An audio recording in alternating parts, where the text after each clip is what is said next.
अन्य व्यक्ति को आप अपने अध्ययन मेज पर रखे टेबल लैंप की स्थिति किस तरह बताएंगे। मतलब हमें किसी को बताना है कि ये हमारी जो टेबल लैंप है और इस मेज पे रखी हुई है, इसकी स्थिति यानी निर्देशांक क्या होंगे इसके। जैसे यह समतल में कोई मेज रखी हुई है, इसके ऊपर है टेबल लैंप, तो ये इसकी हो गई एक कोर, ये वाली दूसरी कोर, 4 कोरें, और यह समतल है, ऊपर रखी हुई है टेबल लैंप। तो मान लीजिए यह इसकी लंबवत दूरी, मान लो यहाँ से यहाँ तक की दूरी है 25 सेंटीमीटर, और यहाँ से इस वाली कोर की लंबवत दूरी है इसकी 15 सेंटीमीटर। मान लो मापने पे इतनी आई है, तो इसका मतलब क्या हुआ कि यह 25 है, तो इसके समांतर ये वाली दूरी यहाँ तक कितनी होगी 25, यानी यहाँ कौन सा पॉइंट होगा 25, और यहाँ से यहाँ तक की दूरी समांतर है, यह और यह बराबर होगी, तो यहाँ से यहाँ तक की दूरी कितनी होगी 15, मतलब यह पॉइंट जो होगा वो होगा 15। समझ रहे हो ना। तो इस एक्सिस पे 15 और इस पे 25। अब हम यदि इसको टेबल को यहाँ से देखें तो ये वाली लाइन होगी लंबवत, इसका मतलब ये कौन सा अक्ष हो जाएगा अक्ष, और ये लंबवत वाला हो जाएगा y। तो अब इसके निर्देशांक क्या होंगे, यदि हम इधर से देखें तो निर्देशांक हो जाएंगे अक्ष वाला पहले 25 और y वाला 15।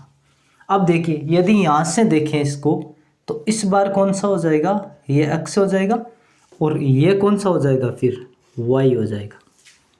इधर से आप देखते हो तो ये लंबवत हो गई, और इधर से देखते हो तो ये वाली लंबवत हो गई। अब ये अक्ष एक्सिस हो गया, तो इस पे मान कितना है 15, और y पे मान अब कितना होगा 25। तो अब निर्देशांक क्या होंगे 15 और 25, ये दोनों निर्देशांक होंगे इसके। तो आप इसको लिख सकते हो टेबल लैंप की स्थिति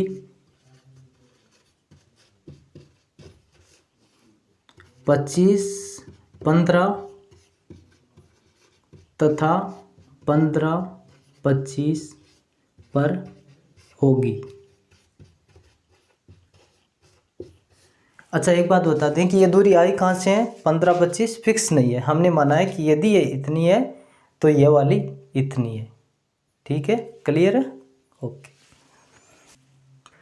दूसरा क्वेश्चन देखते हैं कि इसमें बताया है 2 सड़कें हैं जो क्रॉस कर रही है, मुख्य सड़कें, और महानगर के केंद्र पे ये क्रॉस कर रहे हैं किसी सिटी के केंद्र में, और इसके समांतर 5 सड़कें और है, इसके समांतर भी 5 सड़कें हैं, पूर्व पश्चिम में और उत्तर दक्षिण में भी 5 सड़कें, छोटी सड़कें हैं जो कि इनके समांतर है, 200 मीटर की दूरी पर है।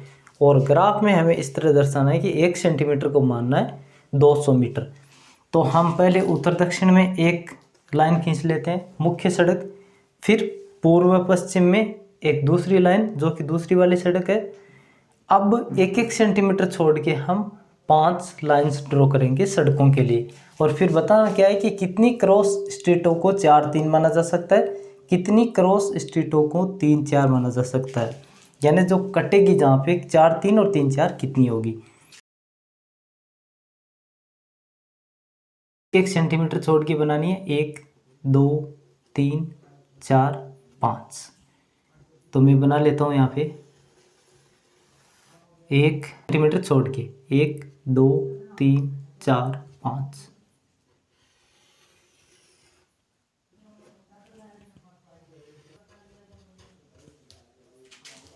मार्ग 2, मार्ग 3, मार्ग 4 और मार्ग 5।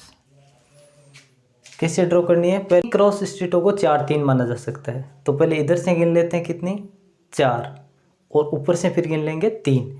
तो 1, 2, 3, 4, और इधर से 1, 2, 3 कहाँ पे आ रही है, देखो 4 यहाँ और 3 यहाँ पे, 4, 3 ये मुख्य सड़क है, इसको आपको गिनना नहीं है। ठीक है, उसके बाद बताना कितनी क्रॉस स्ट्रीटों को 3-4 माना जा सकता है। अब कितनी गिननी है यहाँ से 3, तो 1 2 3 और ऊपर से 1 2 3 4, ये बिंदु क्या होगा 3 4। तो पहला बिंदु 4 3 और दूसरा 3 4। देखो कितनी हो सकती है ऐसी, यूनिक या अद्वितीय होंगी, सिर्फ कितनी होगी, एक ही पॉइंट होगा ऐसा 4 3 पे आएगा, और 3 4 वाला भी सिर्फ और सिर्फ एक ही बिंदु होगा। तो कितनी मानी जा सकती है, सिर्फ एक। और 3 4 कितनी माना जा सकता है, सिर्फ एक। ठीक है।